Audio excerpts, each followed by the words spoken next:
নমস্কাৰ। চিৰ চেনেহী মোৰ ভাষা জননী। দৰং জিলা সাহিত্য সভাৰ আজি 54 সংখ্যক প্ৰতিষ্ঠা দিৱস আৰু এই প্ৰতিষ্ঠা দিৱসটি আড়ম্বৰপূৰ্ণভাৱে আমি উদযাপন কৰিবলৈ আয়োজন কৰিছোঁ। আৰু আজিৰ প্ৰথম কাৰ্যসূচী অসম সাহিত্য সভাৰ পতাকা উত্তোলন। এই পতাকা উত্তোলন কাৰ্যসূচী ইতিমধ্যে সমাপ্ত হৈছে। দৰং জিলা সাহিত্য সভাৰ উপসভাপতি শ্ৰদ্ধাৰ কুঞ্জদেৱী বাইদেৱে এই পতাকা কাৰ্যসূচী ৰূপায়ণ কৰে। তাৰ লগে লগে আমাৰ স্মৃতি তৰ্পণ কাৰ্যসূচী অনুষ্ঠিত হৈ যায়। প্ৰাক্তন সভাপতি শ্বহীৰ ভূঞা ডাঙৰীয়াই এই কাৰ্যসূচী ৰূপায়ণ কৰিছে।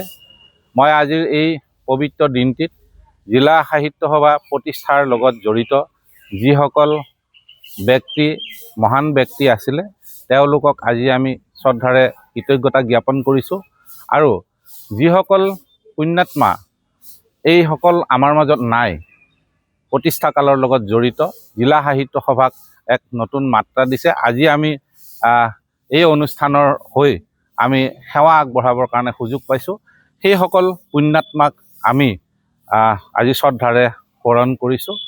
আজিৰ এই দিনজোৰা আড়ম্বৰপূৰ্ণ কাৰ্যসূচীত আমি জিলাখনৰ বিভিন্ন অনুষ্ঠান প্ৰতিষ্ঠানৰ শ্ৰদ্ধাৰ ব্যক্তিসকল আৰু সাহিত্য সেৱাৰ সৈতে জড়িত বা অন্যান্য সংস্কৃতিৰ সৈতে জড়িত সকলো ৰাইজৰ আজি আমাৰ এই কাৰ্যসূচীত সহায় সহযোগিতা আৰু উপস্থিতি আমি আন্তৰিকতাৰে কামনা কৰিছোঁ।